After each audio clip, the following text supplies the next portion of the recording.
empezar, hay que hablar acerca de cómo es la absorción.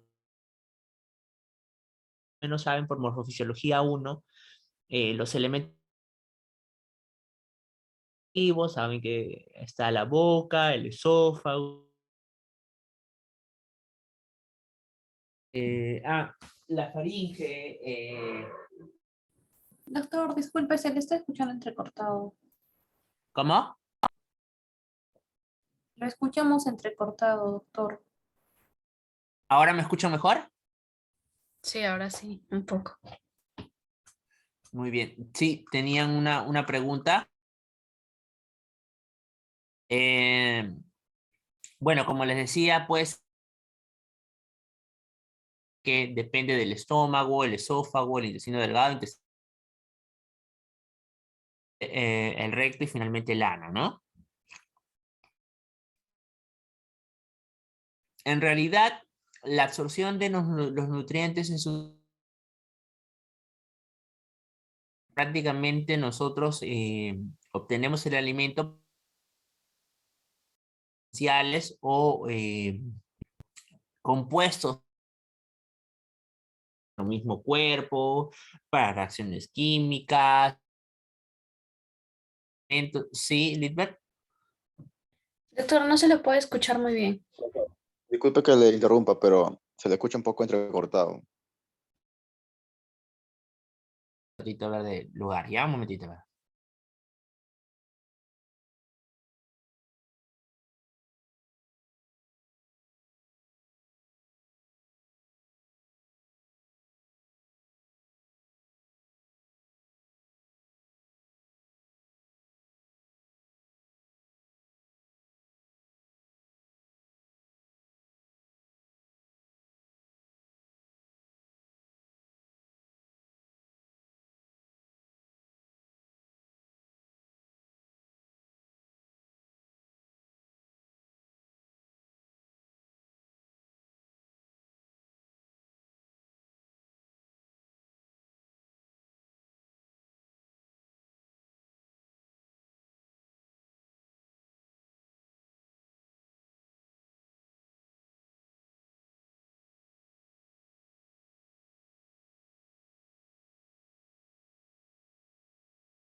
Creo que eso se me ha logrado.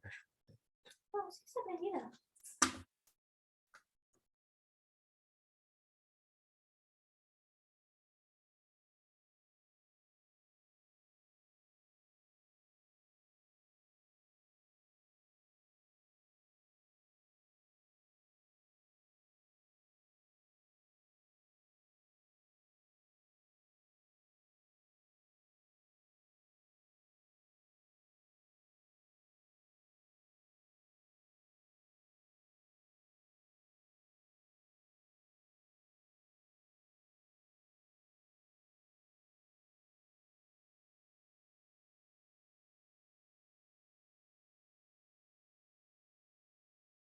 Bien, ahora sí se escucha mejor.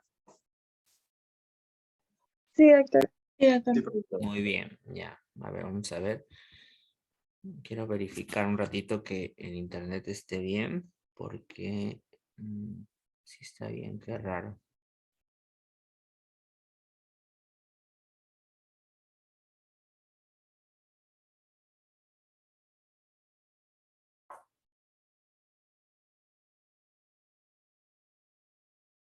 Bien, se escucha bien, ¿verdad, chicos? ¿Sí? Sí, profesor. Muy Continuemos. bien. Ahora sí, entonces, ahora sí. Bien, entonces, como les decía, la mayoría de las moléculas que nosotros ingerimos en los alimentos, ¿no? Tienen que ser absorbidas, obviamente, las que requerimos y la cantidad que requerimos para las diversas funciones del organismo, ¿no? Entonces, nosotros sabemos que cuando hablamos de moléculas básicas, Ustedes ya saben por bioquímica que las moléculas básicas que requerimos son los aminoácidos para formar proteínas, los carbohidratos y los lípidos porque son fuente de energía, ¿no? Los ácidos nucleicos porque son fuente de uso para, por ejemplo, eh, los ácidos nucleicos mismos de nuestro cuerpo, ¿no? Es decir, el DNA, el RNA, etcétera, ¿no? Las vitaminas, porque ayudan a la absorción de otros nutrientes o de algunas funciones esenciales, ¿no? Etcétera. Entonces, son varios los compuestos que nosotros requerimos para realizar nuestras diversas funciones. Entonces vamos a hablar un poco, a generalizar acerca de las tres principales moléculas que nosotros utilizamos, que son los carbohidratos, las grasas y las proteínas. Y aquí el elemento importante a tener en cuenta es que nosotros encontramos habitualmente estas moléculas, como su nombre dice, moléculas grandes, ¿no? Compuestos grandes. Cuando uno come un pan, por ejemplo, estamos comiendo moléculas grandes de cadenas de polisacáridos, ¿no? Grandes. El almidón es un polisacárido de un gran número de moléculas. Sin embargo, nuestro intestino delgado solamente es capaz de absorber moléculas pequeñas. Nosotros no tenemos la capacidad de asimilar moléculas grandes como el almidón. Requerimos de partirlo hasta las unidades más pequeñas, es decir, hasta monosacáridos. Igual en el caso de las grasas, nosotros no podemos comer, por ejemplo, a ver, cuando tú te comes, por ejemplo, un pollo a la brasa, ¿no? El pollo, la grasa del pollo que te estás comiendo, no vas a comerlo pues en esas cadenas grandes de triglicéridos, ¿no? Sino que de ácidos grasos, sino que vas a tener que romperlo a astraglicerol, cadenas de ácidos grasos libres, etcétera, ¿no? Para poder absorberlos. Igual, el mayor ejemplo, creo yo, de la eficiencia con la que se pueden romper, ¿no? Con la que uno puede absorber un alimento tan complejo, está en el caso de las proteínas, ¿no? Cuando tú comes, por ejemplo, un pollo, ¿no? Ahora que todo está caro, ya el pollo es pura proteína. Entonces, esa proteína pues son cadenas de cadenas polipeptídicas. Y el intestino delgado no tiene la capacidad de absorber esas cadenas de cadenas polipeptídicas.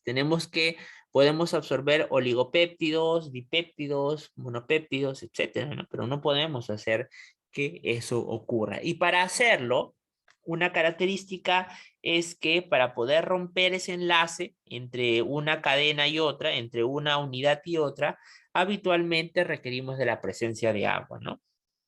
Y la enzima, una enzima digestiva generalmente va a ser capaz de romper ese enlace y poder partir en pedazos cada vez más pequeños de unidades que sí puedan ser absorbidas por el intestino delgado, ¿no? Entonces, resulta ser, ya esto lo vamos a ver un poco mejor ya en las clases anteriores. Vamos a hablar acerca de cómo son la digestión de los alimentos, pero ahora esta clase nos vamos a enfocar a la absorción, o sea, cuando ya llegamos al intestino delgado, ¿no? Entonces, resulta ser que durante todo el proceso en el que el alimento pasa desde la boca hasta el intestino delgado, pasa por una serie de enzimas. Enzimas que además se van a encargar de degradar la mayoría de los enlaces presentes en estas estructuras grandes en la que comemos. Y la mayoría pues está encargada por la secreción pancreática. Por eso el páncreas es un elemento vital, porque el páncreas es el que contiene a todas las enzimas capaces de degradar todo lo que tú te comes, de tal manera que tú lo puedas absorber a través del intestino delgado, ¿no? Entonces, por ejemplo, en el caso de los carbohidratos, en el caso del almidón, miren ustedes que son cadenas grandes de polisacáridos, ¿no? Vean ustedes que están unidos a través de enlaces, ¿no? Enlaces que son diagonales y enlaces rectos, ¿no? Los enlaces diagonales están representados a través de esos puntos negritos y los azules, las perlas azules están formando los enlaces horizontales, ¿no? ¿Eso qué quiere decir? Que nosotros tenemos enlace tipo alfa 1.04 y alfa 1.06, ¿no? ¿Por qué es importante conocerlo? Porque cuando nosotros hablamos de las enzimas que están a nivel digestivo, vamos a ver más adelante en las clases que hay una enzima amilasa pancreática y una amilasa salival, o sea, una enzima que corta al almidón, ¿no? Que habitualmente cortan los enlaces alfa 1,4, que son los enlaces del tipo horizontal, o sea, las perlas azules, ¿no? Sin embargo, el enlace alfa 1,6, ¿no?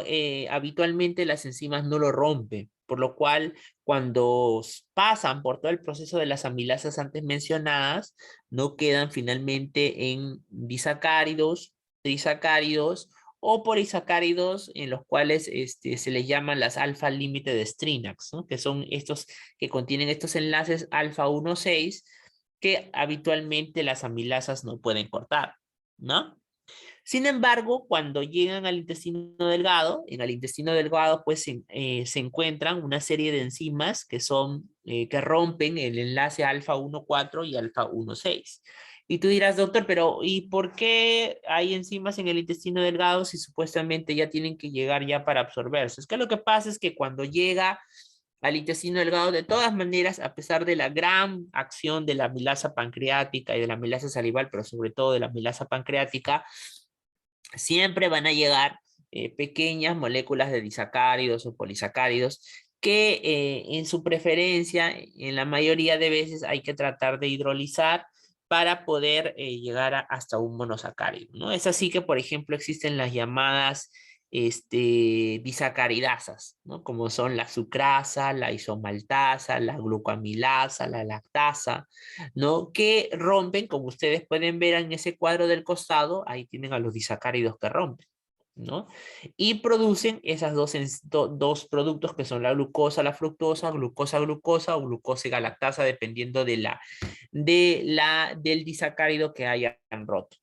Aquí hay algo característico que hay que entender, es que si bien es cierto la amilasa salival y pancreática no era capaz de romper este enlace alfa 1,6, ¿no? Miren, nosotros tenemos una enzima que es la isomaltasa que sí tiene esa capacidad y que por lo tanto puede romperla en 2 moléculas de glucosa, ¿no? Una vez que el intestino delgado capta ya estos disacáridos o monosacáridos, son ingresados a través del intestino delgado mediante un transportador que usa un contrasporte de sodio. Ese contrasporte de sodio ingresa la glucosa o la galactosa con el sodio hacia el interior de la célula del enterocito, que es el epitelio que recubre, pues, que recubre el intestino delgado, y luego a través de un transportador conocido como GLUT, ¿no? Pasa hacia el torrente sanguíneo, ¿no? ¿Sí? Entonces, eso es. Eso en cuanto a los aminoácidos, ¿no? Miren, aquí tienen, por ejemplo, el enterocito con la isomaltasa, la glucoamilasa, la lactasa, ¿no? Muy bien.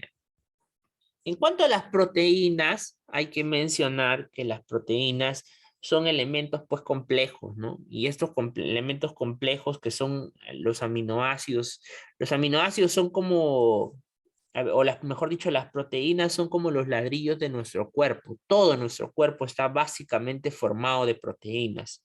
No se concibe la vida si no tenemos proteínas. Para la hemoglobina, para las enzimas, gran parte de estructuras que son ultra necesarias están hechas de proteínas, o son proteínas, mejor dicho. Entonces, por lo tanto, requerimos de estas proteínas. Ahora, ustedes saben que nosotros tenemos proteínas que tienen un número total de aminoácidos que se le llamaban esenciales, o sea, aminoácidos que sí o sí tenemos que adquirir mediante la dieta, ¿no? Entonces, de hecho, cuando una proteína que ingerimos tiene todos los aminoácidos esenciales, se llama las proteínas de alto valor biológico, ¿cierto? Ustedes saben más o menos eso. En nutrición a veces nos dicen, ¿no? Proteínas de alto valor biológico. ¿Qué significa? Es una proteína que tiene a todos los aminoácidos esenciales que nosotros requerimos, ¿no? Que miren ustedes, ahí están presentes en el gráfico de ahí arriba, cuáles son los aminoácidos esenciales que no pueden ser sintetizados por el ser humano. Todos los demás aminoácidos podemos sintetizarlos, excepto estos de aquí. O sea que estos aminoácidos que ustedes ven ahí, la valina, la leucina, isoleucina, treonina, etcétera, todo metionina, todos ellos requieren de la ingesta para poder tenerlos en el cuerpo. De otra forma no vamos a poder. Bien, pero ¿cuál es el tema? Que nosotros no ingerimos pues valina, leucina, ¿no? Nosotros comemos pollo, comemos carne, comemos una verdura, comemos arroz, etcétera. Y todos esos, pues, sobre todo las carnes y lo que son el pollo, tienen pues una gran cantidad de proteínas. Y la proteína está formada por miles, miles y miles de aminoácidos. Entonces, ¿qué hay que hacer? Hay que romperlos. Esas proteínas hay que romperlas porque, como ya les dije, nosotros no tenemos la capacidad de absorber proteínas, no podemos. ¿No? ¿Qué podemos absorber? Aminoácidos, eso sí podemos. Entonces, ¿qué tenemos que hacer? La hidrólisis, pues romper los enlaces peptídicos. Cuando veamos en todo el trayecto del tracto gastrointestinal, eso lo vamos a aprender en las primeras clases, eh, los aminoácidos, o mejor dicho, las proteínas se encuentran con la primera intento de digestión, que es a través del estómago y el ácido gástrico y la pepsina, que en realidad no es tan eficiente para poder cortar las proteínas hasta el último, ¿no? Y luego encontramos con el siguiente órgano esencial que rompe casi todos los enlaces peptídicos, ¿no? Que es el jugo pancreático, ¿no? Por eso otra vez la importancia del páncreas en nuestro cuerpo, ¿no? El jugo pancreático tiene además pepsinas que rompen proenzimas que estando en el páncreas no están activadas, o sea, no pueden digerir proteínas, pero que una vez que llegan al duodeno, en el duodeno, gracias a la acción de una enzima que está en el enterocito, o sea, en el borde ese pillo del revestimiento del duodeno, que se llama la enteroquinasa de células epiteliales, activa a una enzima que se llama el tripsinógeno, ¿no? Llamado así porque está en su forma inactiva en el páncreas, y lo transforma en tripsina. Y la tripsina transforma a todas las otras proenzimas que hay en el jugo pancreático, que son el tripsinógeno, quimiotricinógeno, proelastasa, procarbopeptidasa A, procarbopeptidasa B, y los transforma en su forma activa. Una vez ya en el duodeno, esta tripsina, además, la misma tripsina nomás, la misma tripsina se transforma en más activa, más protripsinógeno, ¿no? Miren ustedes, estas mismas, todas ellas, pues ahora sí se van con todo contra las proteínas. Y esas proteínas hacen pues que las rompen, las rompen. Son tan efectivas que miren ustedes, un pedazo de pollo puede transformarlo finalmente en aminoácidos, ¿no? Oligopéptidos inclusive. Entonces, la función de las enzimas pancreáticas pues es esencial, ¿no? Sin el páncreas no podemos vivir, porque no podríamos pues digerir todo lo que comemos. Entonces es sumamente necesario, ¿no? De ahí que, por ejemplo, cuando ustedes conocen el proceso de la pancreatitis, ¿no? Han escuchado. Dicen, la pancreatitis es el proceso mediante el cual la vía del drenaje del páncreas, que es eh, el conducto pancreático, ¿no? Se drena a nivel del duodeno. Entonces, ¿qué pasa cuando se obstruye? Pues todo el jugo adentro se mantiene y de alguna forma se activa la tripsina. ¿Y qué pasa? Que las enzimas se comienzan a activar adentro del páncreas. Y cuando eso pasa, pues hay una inflamación del páncreas. ¿Por qué? Porque todas las enzimas pues no discriminan entre páncreas o no, ¿no? De frente, trituran lo que tienen que triturar. Algunos dicen que si uno aperturara a un paciente, ¿no? Le abriera la barriga y viéramos el páncreas en el proceso más escandaloso de pancreatitis, pues veríamos que el páncreas hace así como la lavaza del jabón, ¿no? Se está digiriendo. Por eso pueden entender ustedes por qué el proceso de pancreatitis puede llegar inclusive a la muerte, ¿no? Muy bien, bueno, entonces, para que vean. Entonces, toda la importancia de la actividad enorme de estas enzimas que transforman a toda mi proteína en, pues, oligopéptidos, ¿no? Dipéptidos, péptidos, monopéptidos, que finalmente en el borde del cepillo, al encontrarse a enzimas oligopeptidasas o dipeptidasas, absorben a los aminoácidos, ahora sí como aminoácidos, al interior del intestino delgado y de ahí pasan pues al tracto gastrointestinal, ¿no? Perdón, al tracto luminal.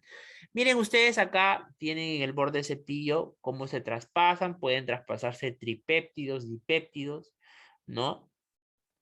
Y muchos de ellos pues requieren y lo intercambian inclusive por hidrogeniones, ¿no? Y luego lo pasan hacia el torrente sanguíneo. ¿Ven? Ahí está. Luego está lo que corresponde a la asimilación de los lípidos, ¿no? Hay que entender que los lípidos son de diversas formas, eso alguna vez me lo enseñaron, ¿se acuerdan? En el colegio nos enseñan que sí, que están los triglicéridos, que está el colesterol, que están los ácidos grasos libres, etc. Y nuestra forma de unidad en la que nosotros absorbemos es básicamente mediante los ácidos grasos libres y el colesterol aparte, ¿no? El colesterol son dos moléculas distintas. Los triglicéridos están formados por la unión de una molécula de glicerol más 3 ácidos grasos libres, ¿no? Hay que recordar un poco de química en esta parte de gastroenterología, es súper importante, ¿no? O sea, a nadie le importa, a nadie le gusta, ¿no? Todos odian eso, lo odian en el colegio y lo odiaron más al final en el curso, pero es súper importante para poder entender la asimilación de los lípidos, ¿no? Entonces, diariamente se presentan pues en el intestino no solo líquidos en la dieta, sino también lípidos. E inclusive aquí hay que agregarle oligoelementos como las vitaminas liposolubles, ¿no? La mnemotecnia que usábamos todos en pregrado era ADEC, ¿no? ADEC. Espérate, espérate un momento, disculpe.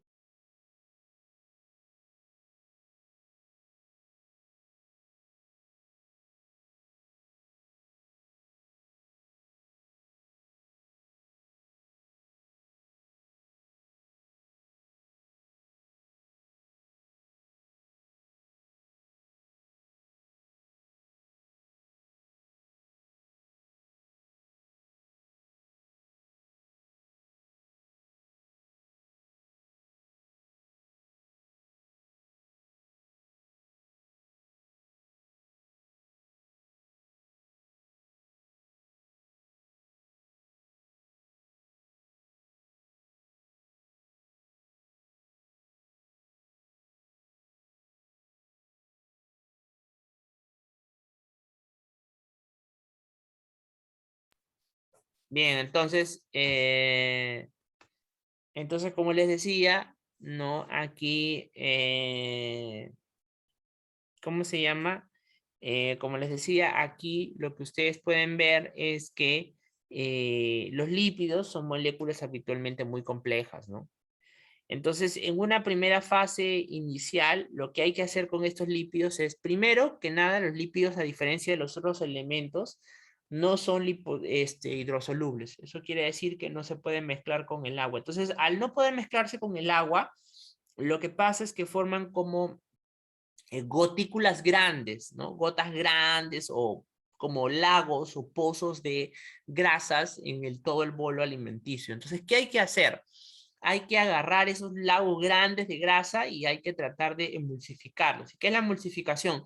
Es convertir a esos lagos grandes de grasa en varias gotitas de grasa, varias gotitas, que luego puedan ser transformadas, ¿no? Hacia moléculas más simples.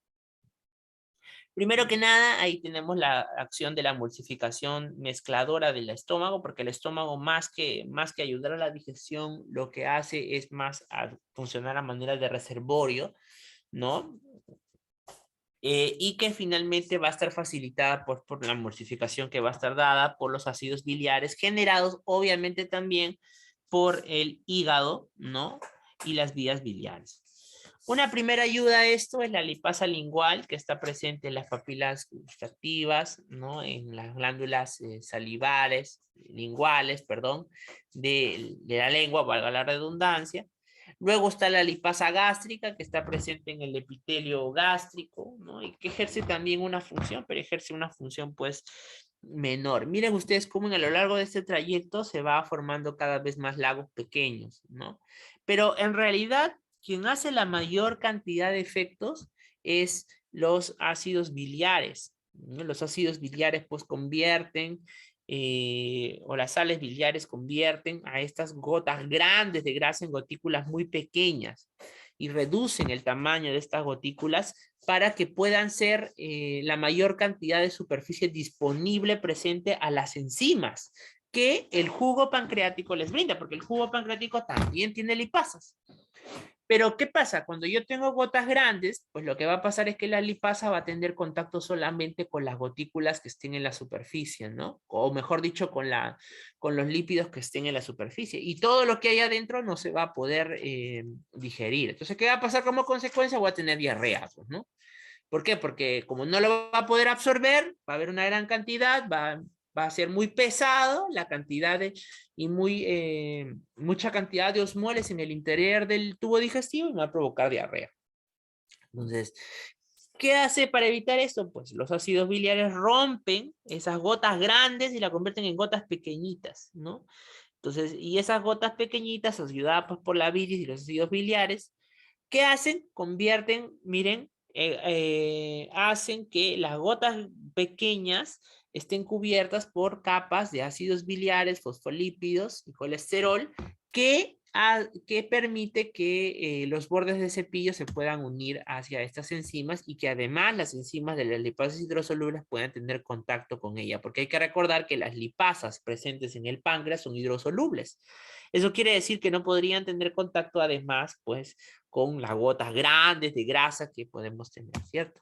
¿Por qué? Porque la cobertura de esos ácidos biliares, pues le da el componente hidrosoluble a esas gotas. Ahora, aparte de la lipasa pancreática, hay otras lipasas como la fosfolipasa 2, la lipasa de colesterol, ¿no? Que también ayudan, porque recuerden que no solamente rompemos aminoácidos, sino también rompemos algunos otros fosfolípidos, por ejemplo, que también es necesario reabsorber, o la estereasa de colesterol, que sirve para poder romper al colesterol, ¿no? En éster de colesterol hacia el colesterol normal, ¿no? Porque el colesterol solo sí ya se puede absorber. Y cuando se forman todas estas micelas pequeñas, glóbulos pequeños de grasa, la lipasa pancreática viene, ¿no? Rompe, se une hacia el epitelio del intestino delgado, permite la ruptura de las moléculas en el interior, y lo que hacemos es absorber a través del enterocito ácidos grasos libres, monogliceroles y moléculas de colesterol, ¿no? ¿Y todo esto dónde se va? Pues se va a los kilomicrones, ¿no? ¿Por qué? Porque nuestro enterocito luego lo que hace es forma con todas las grasas la lipoproteína más grande que tenemos, que es el kilomicrón, ¿no? El kilomicrón tiene una gran cantidad de triglicéridos, fosfolípidos, o sea, todo lo que rompió lo vuelve a formar, pero en una gota más grande, que es el kilomicrón, ¿no? Y ese kilomicrón finalmente es drenado no a la sangre directamente, sino, como ustedes pueden ver ahí, hacia lo que es el conducto linfático, los conductos linfáticos, y es por eso que los linfáticos, cuando hay una ruptura, no sé si ustedes hacen una ruptura de los conductos linfáticos, van a ver que hay una gran cantidad de grasa, lípidos, ¿no? Y eso es normal, porque hay ahí el drenaje de los kilomicrones que absorbemos mediante la dieta. ¿Bien? Hasta aquí todo nos ha quedado claro con la absorción de los nutrientes, entonces, chicos. Ojo que aquí estamos hablando solo de la absorción, ¿eh? No estamos hablando de la digestión todavía, porque eso es algo que vamos a hablar más adelante. En realidad he tratado, yo sé que está un poco desordenado, pero lo he tratado de hacer para que no romper un poco la hilación de la secuencia de las clases, ¿no? Considerando que hay que cumplir un determinado rol de tema, ¿sí? ¿Sí? ¿Todo claro hasta acá? ¿O alguno tiene alguna duda? Sí, está claro. Muy bien, correcto. Entonces vamos a continuar. Yo sé que la mayoría ya quiere irse a ver la Pasión de Cristo, etcétera. Ya, vamos a continuar. Entonces, entonces lo que vamos a hacer es ahora ver cómo es el proceso de una de las moléculas más principales y más importantes, porque de hecho nosotros somos 60% de eso. ¿De qué somos 60% hechos? A ver, ¿se acuerdan? Lo dijimos. Nuestro cuerpo es 60%, ¿qué cosa? Agua. Agua, pues, agua. Entonces nosotros tenemos que absorber el agua, porque si no la absorbemos, vamos a perderla.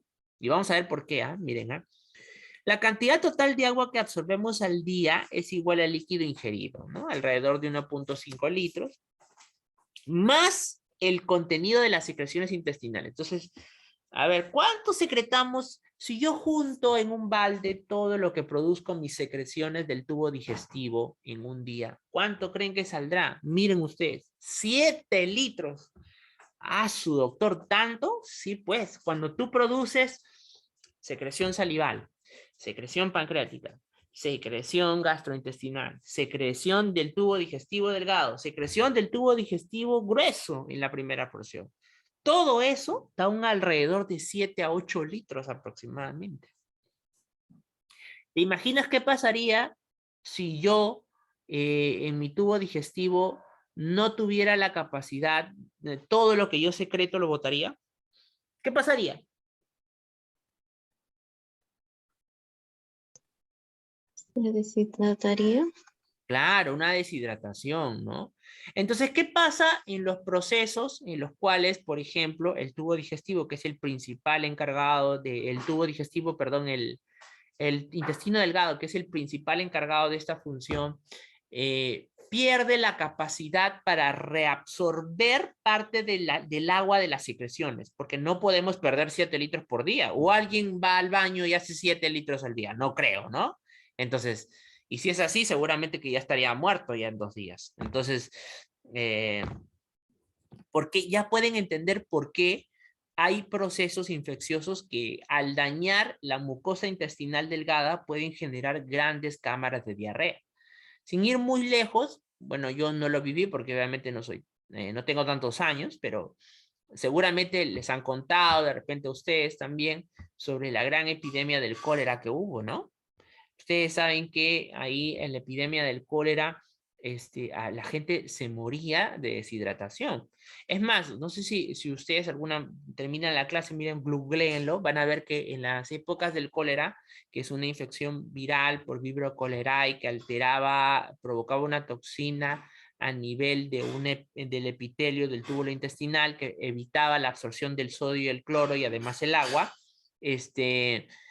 se llegaron a hacer famosas unas camas especiales para los pacientes donde tenían un agujero en la parte de lo que viene a ser el ano, ¿no? O sea, en la parte de la zona glútea, ¿no? Para que el paciente defecara y entonces directamente, porque defecaba y defecaba y defecaba y defecaba agua, y lo que tenían que hacer con estos pacientes era estar con un cloruro ahí permanentemente pegado, casi poniéndole 14 litros al día, 10 litros al día, ¿no? De cloruro, imagínense ustedes, hasta ese punto llegaba.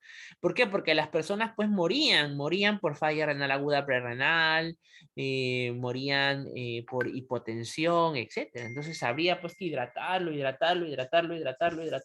hasta que el proceso terminara de terminar, ¿no? Entonces todo un tema.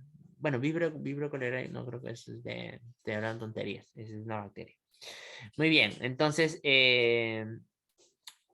como les decía así, ¿no? Entonces, para que vean la importancia de reabsorber esos 7 litros. Y ahora pueden entender también ustedes por qué es diferente, por ejemplo, una diarrea de secreción, una diarrea acuosa, semilíquida, con mucosidad, ¿no? Una de las cosas que a veces preguntamos los médicos cuando un paciente tiene diarrea, ¿la diarrea fue líquida, semilíquida, mucosa? ¿No? Porque cuando hablamos de líquida, pues estamos hablando de pérdidas grandes, ¿no? Esto, ¿quiénes sobre todo pierden esta capacidad de absorción? Pierden los niños que no lo tienen muy bien formado y los ancianos que lo pierden por senescencia, ¿no? Por eso es que son las dos poblaciones con las que más frecuentemente se produce la deshidratación por una diarrea, ¿no? Nosotros los adultos, jóvenes o adultos de edad promedio, usualmente no lo tenemos. ¿Sí? Entonces, ven, ahí está, más o menos, ahí tienen la cantidad, pero yo creo que y ahí para que vean, miren, el tubo digestivo delgado, ustedes saben que ya eso lo saben por anatomía, tiene una serie de válvulas y pliegues que se conocen como los pliegues de Kerkring, y que en el interior tienen además vellosidades, o sea que la misma mucosa se repliega y ese repliegue, miren, está lleno de capilares. ¿Por qué? Porque tiene que reabsorber, pues no solo nutrientes, sino también agua, ¿no? Entonces, y eso hace pues que aumente la superficie disponible para absorber hasta 1000 veces. Imagínense lo efectivo que es el intestino delgado, ¿no? Imagínense. Muy bien, bueno, bases anatómicas, ese es el borde en cepillo, eso ya para que ustedes lo vean. Miren ustedes, esto es ya una microscopía electrónica. Miren ustedes cómo se ve las microvellosidades. Por eso pueden imaginar que ustedes, a pesar de que el intestino delgado no es corto, es sumamente largo, aún así esta superficie que todo tiene se aumenta hasta 1000 veces gracias a la presencia de las microvellosidades, que tienen 1 micrómetro de longitud y 1 micrómetro de diámetro, ¿no? Entonces la absorción en el tubo digestivo delgado, pues absorbe cada día varios cientos de gramos de carbohidrato, eso ya lo hemos visto, 100 gramos de grasa, 50 gramos de aminoácidos, iones, agua, pero la absorción es superior y alcanza varios kilos de hidrato de carbono cuando es requerido, ¿no? La absorción puede ser isosmótica del agua y también se da la absorción de iones, ¿no? ¿Por qué? Porque el agua se transporta prácticamente casi en su totalidad por una difusión. Acuérdense que la difusión es el paso a través de simple, a través de las barreras, y obedece básicamente a leyes de ósmosis, ¿no? ¿Qué significa leyes de ósmosis? Eso quiere decir que obedece a la gradiente de concentración. El agua va a viajar de donde encuentra menor concentración a donde haya mayor concentración, ¿no? Perdón, estoy hablando mal, de mayor a menor concentración, ¿no? De mayor a menor concentración. Entonces, ¿qué pasa? Que, por ejemplo, cuando nosotros ingerimos un alimento, ¿no? Nuestro bolo alimenticio tiene una baja concentración de agua, a pesar de todas las secreciones, pero está altamente concentrado, ¿no? Entonces, eso hace, pues, que el agua pase directamente hacia el interior del enterocito.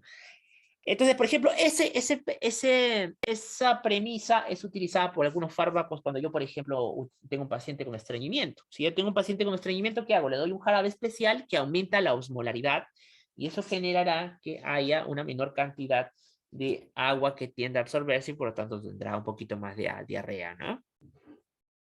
Muy bien.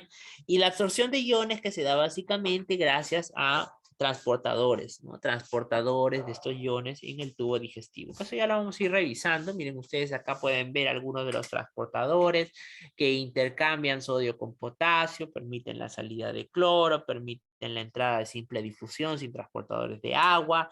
Algunos de estos transportadores, como ustedes pueden ver, cotransportan a glucosa, aminoácidos, algo parecido a lo que sucede como en el riñón cuando hagamos nefro, lo vamos a ver. Intercambian cloro por bicarbonato. Miren ustedes, es una serie importante que hay toda la lista de transportadores más importantes de iones que utilizamos para poder absorberlo, ¿no? ¿Y la absorción de qué depende? Depende de la ósmosis del agua. O sea, otra vez depende de gradientes. Todo en fisiología es gradiente. Ustedes han visto que la mayoría de clases, la doctora Toledo, la doctora Julio, la doctora Gutiérrez, nos hemos pasado hablando acerca de gradientes y esa es la razón, porque casi todo compromete a esta variante. Entonces, aparte, hay algunas variantes de otras hormonas, como la aldosterona, que se la vamos a hablar más adelante cuando hagamos nefro, la absorción de iones de cloro en el intestino delgado, la absorción de bicarbonato en el duodeno y en el yeyuno, las secreciones de iones, porque hay que recordar, y eso lo vamos a ver ya cuando hagamos esa parte, que la mayoría de las secreciones no solo tienen enzimas y agua, sino también tienen iones, y vamos a ver cómo varían la concentración de estos iones. Y aquí está, miren, ahí está el potencial de absorción que le da la aldosterona, de absorber mayor cantidad de cloruro de sodio, y la ósmosis, que es importante para la absorción transcelular y vía paracelular. ¿Qué significa transcelular y paracelular? O sea, paracelular significa que el agua pasa a través de las uniones entre enterocito y heterocito, y transcelular es cuando se absorbe a través de transportadores en la membrana misma, que pasa de un lado, luego acá y luego pasa al otro lado, ¿no? Entonces el agua tiene la capacidad de pasar por las dos vías, por eso es que rápidamente se reabsorbe, ¿no? El transporte es por ambas vías, depende de la gradiente osmótica, etcétera, ¿no? La absorción de los iones de cloro, ¿de qué depende? La absorción es rápida, sucede, ¿no? Básicamente por difusión, ¿no? A través de ese epitelio, requiere básicamente de una carga eléctrica negativa. ¿Por qué? Porque el cloro es negativo y la repulsión entre ambas cargas negativas permite que ingreses al interior del enterocito. En el caso del bicarbonato, en el duodeno y en el yeyuno, pues permite gracias a las cantidades de bicarbonato enorme que hay. ¿Por qué? Porque hay bicarbonato es secretado por la secreción pancreática y por la bilis, y eso hace pues que haya una gran cantidad de bicarbonato que además se tiene que también reabsorber, porque si no vamos a generar acidosis, ¿no? De hecho, una de las causas de acidosis metabólica a veces es la diarrea del intestino delgado, ¿no? Entonces es por eso importante contenerlo. Miren, quiero que vean este gráfico, creo que es fundamental para que lo entiendan. Por secreción generamos 1500 de saliva. Mira, 1500 mililitros de saliva. 1,5 litros de saliva por día. Miren, ¿no? Gástrico, 2 litros con 50, 2.5 litros. Bilis, medio litro. Páncreas, 1,5 litros. Secreción de intestino delgado, secreción de intestino delgado es 1500. Y de todo esto que hemos sumado, que incluye la secreción del intestino delgado, ¿ya? El intestino delgado tiene que absorber 7 litros por día. Y sigue quedando, ¿no? Porque tenemos un déficit mayor. Entonces, quedamos como resultado. Tenemos que el colon, ¿no? El colon tiene que ser el que absorba los otros 2 litros. Por eso es que tanto el intestino delgado como el intestino grueso pueden generar diarrea, ¿no? Tienen diferentes características semiológicas, pero los dos pueden generar diarrea. Y por eso pueden entender por qué un anciano o por qué un niño, que son las etapas más alejadas de la vida, pueden tener pues estados de deshidratación, que inclusive los pueden llevar a la muerte, ¿no? Y la absorción en el intestino grueso es básicamente también a teletransportadores. Hay que tener en cuenta que más o menos debe pasar más o menos 1500 mililitros de kilo por día, que la mayor parte de los electrolitos se absorbe en el colon, y las heces apenas tienen más o menos 100 mililitros en los líquidos, y se absorbe prácticamente en la totalidad los iones de sodio, ¿no? Y que casi toda la absorción tiene lugar en la mitad proximal del colon, o sea, en el colon ascendente y en la mitad proximal del colon transverso. Y básicamente el colon descendente lo que hace es básicamente dar secreciones para poder amoldar las heces, pero la mayor absorción se da en el colon proximal, ¿no? Y pues esto ayuda a la absorción de agua, electrolitos, incluye también el mismo bicarbonato, aunque en realidad el mismo proceso del bicarbonato, de la absorción, no es mucha en el colon, ¿no? Y la mayor cantidad es en el intestino delgado. Por eso es que es más frecuente que la acidosis se dé por diarreas del intestino delgado. La capacidad máxima, miren ustedes, puede absorber hasta 5, 8 litros por día, ¿no? Y la cantidad total que penetra en el intestino delgado a través de la válvula cecal es mucho menor, ¿no? ¿Por qué? Porque la mayor cantidad en realidad lo absorbe el intestino delgado.